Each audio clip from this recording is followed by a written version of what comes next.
Hi guys, my name is Hudson Tucker. I'm a Christian singer-songwriter, and I am super excited to share with you the story behind my song, Crying Out. Let's get started.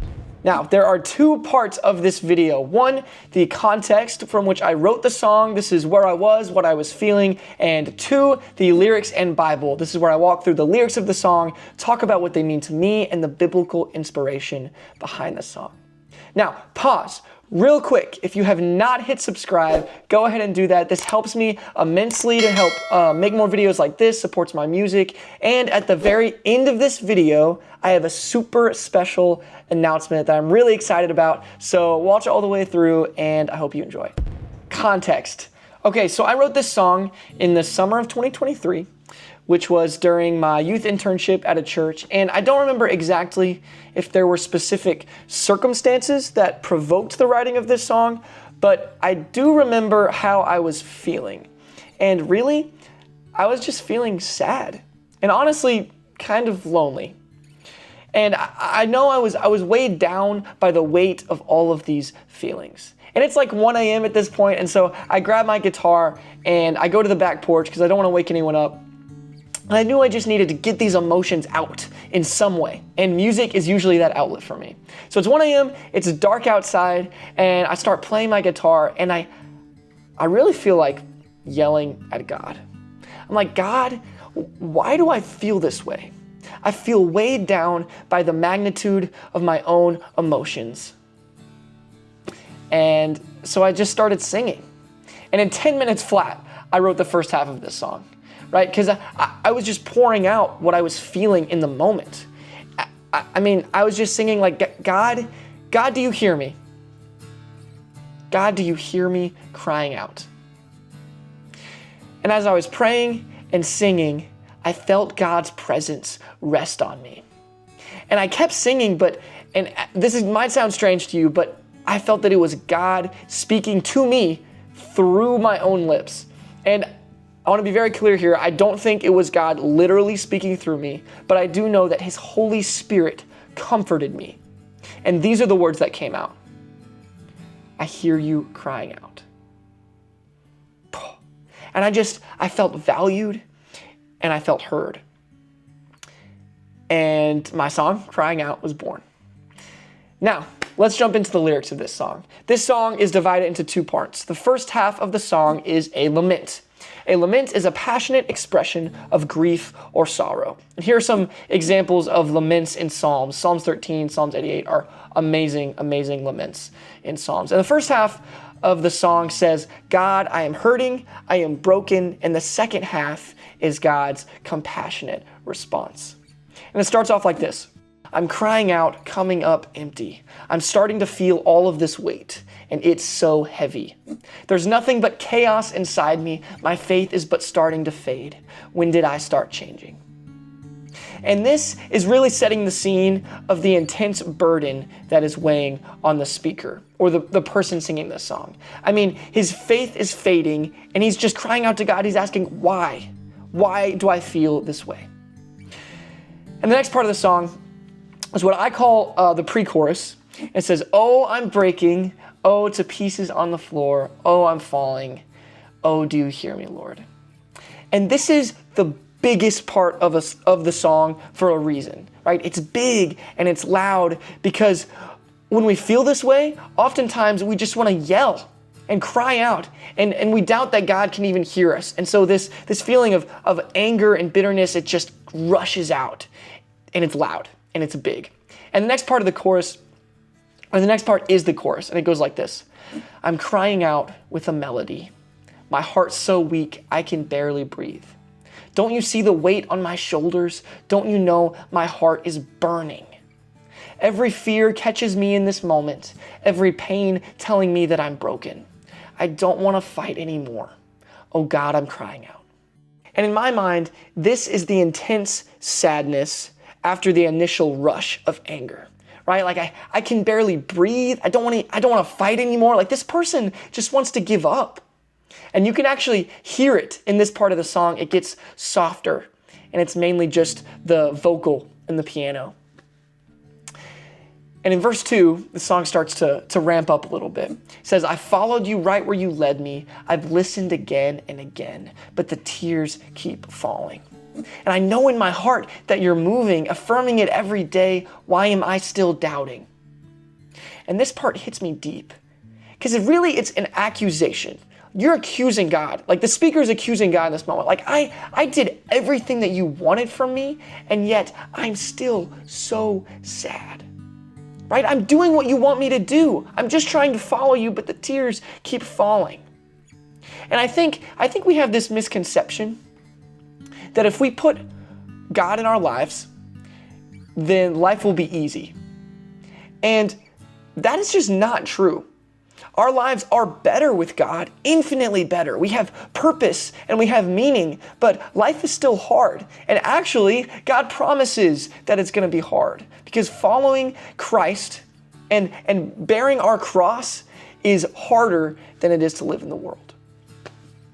And then we have the pre-chorus and the chorus again, but it's bigger, getting bigger and bigger, and then the bridge hits. And here's what it says. And like a rushing wind, your tender whisper, I'm leaning in so I can hear you say. And I'm pulling this idea of God's voice being a tender whisper from 1 Kings 19, 11 through 13. It says this, the Lord said, go out and stand on the mountain in the presence of the Lord, for the Lord is about to pass by. Then a great and powerful wind tore the mountains apart and shattered the rocks before the Lord, but the Lord was not in the wind. After the wind was an earthquake, but the Lord was not in the earthquake. And after the earthquake came a fire, but the Lord was not in the fire. And after the fire came a gentle whisper. When Elijah heard it, he pulled his cloak over his face and went out and stood at the mouth of the cave. Then a voice said to him, what are you doing here, Elijah? Oh, I love this passage because it says something about the way God speaks to us. And I feel like we want God to present himself in magnificent ways, so we have no doubt that it was God that was talking to us. We have no doubt in believing in God, but God doesn't always present himself in a great wind or in an earthquake or in a fire. He speaks in a tender whisper. And this is still impactful, right? Because God's voice is powerful. And that's why I'd say, and like a rushing wind, your tender whisper, right? But if we aren't listening for God, then how can we expect to hear his voice? And me and Caleb, my producer, we were thinking of ways we could show this idea through the production of the song, because it's God's tender whisper that's revealed to this person in their time of need. And so actually there are elements of this great wind and an earthquake and a fire before we get to God's gentle whisper. And it's kind of hard to tell, but I think it's really cool. So I'll try and play these parts for you. And you can barely hear it, but this is the wind, or what we're trying to make symbolize wind, going into the first pre-chorus. I start changing. Right, and you can barely hear it, but this is like the earthquake sound going into the second pre-chorus. I'm still doubting.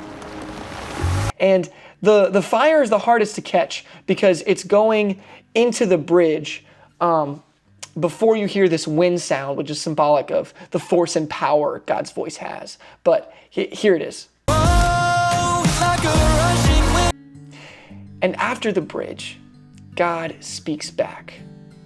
And this is my favorite part of the song. It says, my heart still breaks when I see you cry. I've felt your pain time and time again. Don't you see the scars on my side? I know how you feel when you're hurting. In John 19, 33 through 34, it says, but when they came to Jesus and found that he was already dead, they did not break his legs. Instead, one of the soldiers pierced Jesus' side with a spear, bringing a sudden flow of blood and water.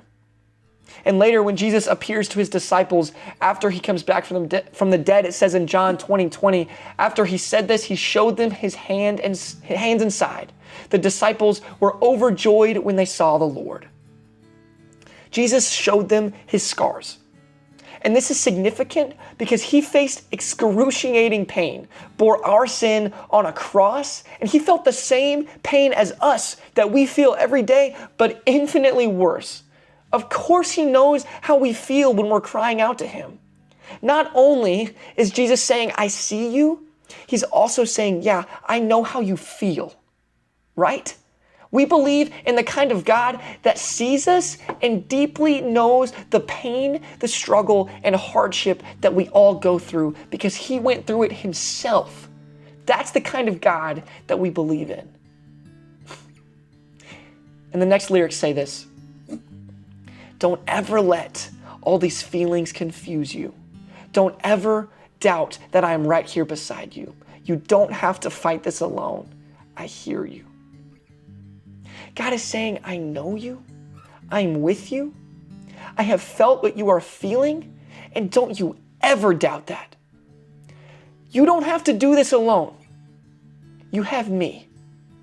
Don't forget it.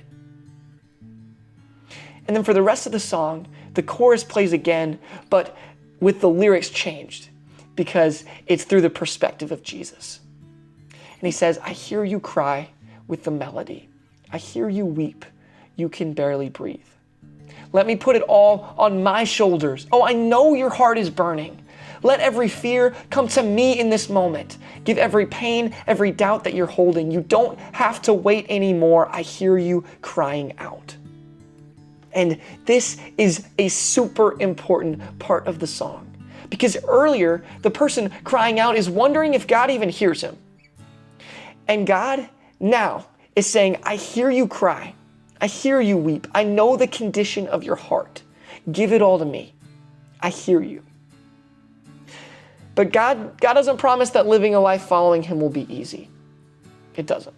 In fact, it's the opposite. A life of persecution is promised to those who call Jesus Lord. But he does not leave us to struggle alone. He is a compassionate and he is a loving God. This is the story behind my song, Crying Out. But before you go, I have a huge announcement to make. Starting on October 3rd, I am going to start fundraising to release an album. Now, I'm super excited to finally pursue this project. This will be a 10-song album that is called Broken, and will attempt to address the tension between our brokenness and sin and God's mercy and compassion. I'll be using Kickstarter to fund this project, so I can offer several rewards tiers that makes your giving more worthwhile. Some of these rewards include a t-shirt, original voice memos of all the songs on the album, CDs, and so much more. Kickstarter is an all or nothing funding service. So if the money is not raised in 35 days, then I'll be unable to produce and release these songs. But if you liked Crying Out, this is a super tangible way that you can support me in my music journey and receive some pretty cool merch along the way. The Kickstarter link is in the description below, and all the details and information will be available on October 3rd. If you are interested at all, you can go ahead and go to the Kickstarter page and click the black button that says Notify Me on launch. This will ensure that you are up to date with all the newest information the minute that fundraising begins. Thank you for your support, especially all the support you've already given me. I am so blessed to be surrounded by a community that loves me and loves Jesus. Thank you for your time. Grace and peace. Have a blessed day.